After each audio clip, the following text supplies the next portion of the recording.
جس وجہ سے میں پیاسا رہ جاتا ہوں۔ جب وہ سر میں تیل لگاتا ہے تو بسم اللہ الرحمن الرحیم پڑھ کر لگاتا ہے، اس وجہ سے میں گندا رہ جاتا ہوں۔ اور جب وہ کپڑے پہنتا ہے تو وہ بسم اللہ الرحمن الرحیم پڑھ کر پہنتا ہے جس وجہ سے میں ننگا رہ جاتا ہوں۔ تو وہ کافر کا شیطان ہنسنے لگتا ہے اور کہنے لگتا ہے اور میں تو ایسے کافر کے ساتھ ہوں کہ جو کسی بھی کام میں بسم اللہ الرحمن الرحیم نہیں پڑھتا ہے، اس لیے میں اتنا تندرست ہوں۔ اور وہ کھانے میں بسم اللہ نہیں پڑھتا، وہ پینے میں بھی بسم اللہ نہیں پڑھتا، اس وجہ سے میں کھانا پینا میں کھا جاتا ہوں، اس کا پانی میں پی جاتا ہوں، اس وجہ سے میں خوب تندرست ہوں۔ تو ناظرین اکرام، آپ حضرات ہر کام میں بسم اللہ الرحمن الرحیم ضرور پڑھا کریں، کیونکہ جس کام کے شروع میں بسم اللہ الرحمن الرحیم پڑھا جائے اس کام میں شیطان شریک نہیں ہو پاتا ہے۔ تو پیارے دوستو، ہم آپ کو بتانا چاہتے ہیں کہ بسم اللہ الرحمن الرحیم پڑھ کر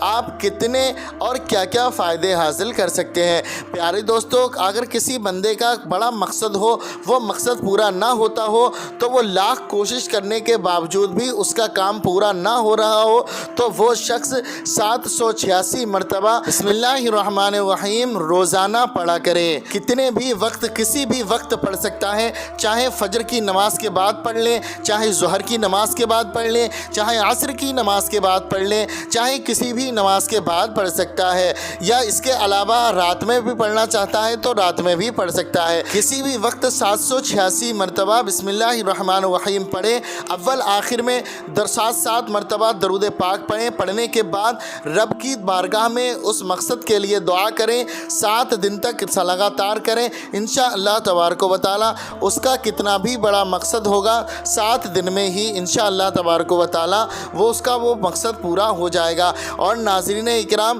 اگر کوئی شخص دشمن سے نجات چاہتا ہو، اپنے دشمن سے بچنا چاہتا ہو، اپنے دشمن سے محفوظ رہنا چاہتا ہو، تو وہ شخص 600 مرتبہ بسم اللہ الرحمن الرحیم پڑھ کر اپنے سینے پر دم کر لیا کرے۔ یہ عمل وہ تب تک کریں جب اس کے دشمن سے اس کو گھبراہٹ ہو۔ 600 مرتبہ اس طریقے سے پڑھیں، اول آخر میں 7 مرتبہ درود پاک پڑھ لیا کریں اور 600 مرتبہ بسم اللہ الرحمن الرحیم پڑھ کر اپنے سینے پر دم کر لیا کرے۔ انشاءاللہ تبارک و تعالی وہ اپنے دشمنوں سے محفوظ رہے گا۔ اور ناظرین اکرام، اگر کوئی شخص 100 مرتبہ بسم اللہ الرحمن الرحیم پڑھ کر پانی پر دم کر کے سنت کے مطابق 3 سانسوں میں بیٹھ کر پی لیا کرے تو وہ بلاؤں سے محفوظ ہو جاتا ہے۔ اور ناظرین اکرام، اگر کسی شخص کی یادداشت کمزور ہو، دماغ کمزور ہو، کوئی بھی چیز رکھ کر بھول جاتا ہو، کوئی بات یاد نہ رہتی ہو، بھول جاتا ہو، تو وہ شخص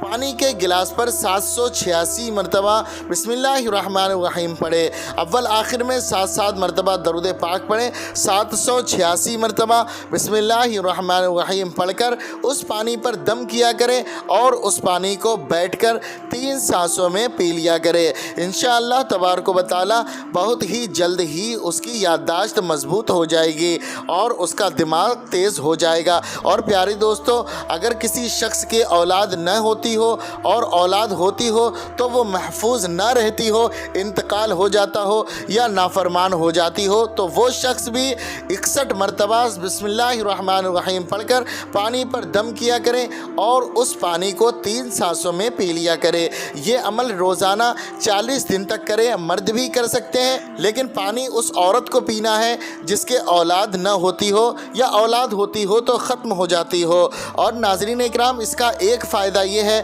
اگر کسی شخص کے سر میں درد رہتا ہے تو وہ 21 مرتبہ بسم اللہ الرحمن الرحیم پڑھ کر یا کسی سے پڑھوا کر اپنے سر پر دم کروا دے، انشاءاللہ تبارک و تعالی 3 دن میں ہی یا 7 دن میں ہی اس کا درد ہمیشہ کے لیے ختم ہو جائے گا۔ اور پیارے دوستو، اگر کسی شخص کی بہت بڑی مشکل ہو کہ اتنی بڑی مشکل ہو اس کو لگتا ہو کہ مشکل ختم نہیں ہوگی، یہ مشکل اس پر ہمیشہ رہے گی، بہت زیادہ مشکل ہو، تو وہ شخص اس کو بسم اللہ الرحمن الرحیم کو 1000 مرتبہ روزانہ پڑھا کرے۔ 11 دن تک لگاتار پڑھیں، 1000 مرتبہ روزانہ اس طریقے سے پڑھیں، اول آخر 11 مرتبہ درود پاک پڑھیں، 1000 مرتبہ بسم اللہ الرحمن الرحیم پڑھیں، اور پھر اللہ تبارک و تعالی سے اپنی اس مشکل کے ختم کرنے کے لیے دعا کریں کہ 11 دن تک لگاتار استغفار کریں 11 دن میں جیسے ہی 11,000 مرتبہ بسم اللہ الرحمن الرحیم وہ پڑھ لے گا تو اس کی کتنی بھی بڑی مشکل ہوگی انشاءاللہ تبارک و تعالی بسم اللہ الرحمن الرحیم کی برکت سے اس کی بڑی سے بڑی مشکل ختم ہو جائے گی۔ اور پیارے دوستو، اگر کوئی شخص اپنی مشکلوں سے حفاظت چاہتا ہے، آنے والی مشکلوں سے حفاظت چاہتا ہے، اپنی زندگی کو خوشحال گزارنا چاہتا ہے، تو وہ شخص روزانہ فجر کی نماز کے بعد 90 مرتبہ بسم اللہ الرحمن الرحیم پڑھا کرے۔ انشاءاللہ تبارک و تعالی اس کی ہر مشکل ختم ہوگی، اس کی ہر حاجت پوری ہوگی، اللہ تبارک و تعالی اس کے رزق میں بھی برکت عطا فرمائے گا، اس کے گھر سے مصیبتوں کو ختم فرمائے گا اور اس کی حاجتوں کو پورا فرمائے گا۔ پیارے دوستو، آپ کو اسی طریقے سے پڑھنا ہے، اول آخر میں 3 مرتبہ درود پاک پڑھ لینا ہے اور 90 مرتبہ بسم اللہ الرحمن الرحیم پڑھنا ہے، کم نہیں پڑھنا ہے، زیادہ ہو جائے تو کوئی بھی حرج نہیں ہے۔ پیارے دوستو، یہی تھی آج کی ویڈیو، پسند آئی ہو تو دل سے ویڈیو کو لائک کر دیں، چینل پر پہلی مرتبہ آئے ہیں تو چینل کو سبسکرائب کر کے بیل آئیکن کو بھی پریس کر لیں تاکہ آنے والی ویڈیو کا نوٹیفیکیشن آپ کو ملتا رہے۔ اسی کے ساتھ آج کی ویڈیو کا اختتام کرتے ہیں، ملتے ہیں اگلی ویڈیو میں، تب تک کے لیے اللہ حافظ، السلام علیکم ورحمۃ اللہ وبرکاتہ۔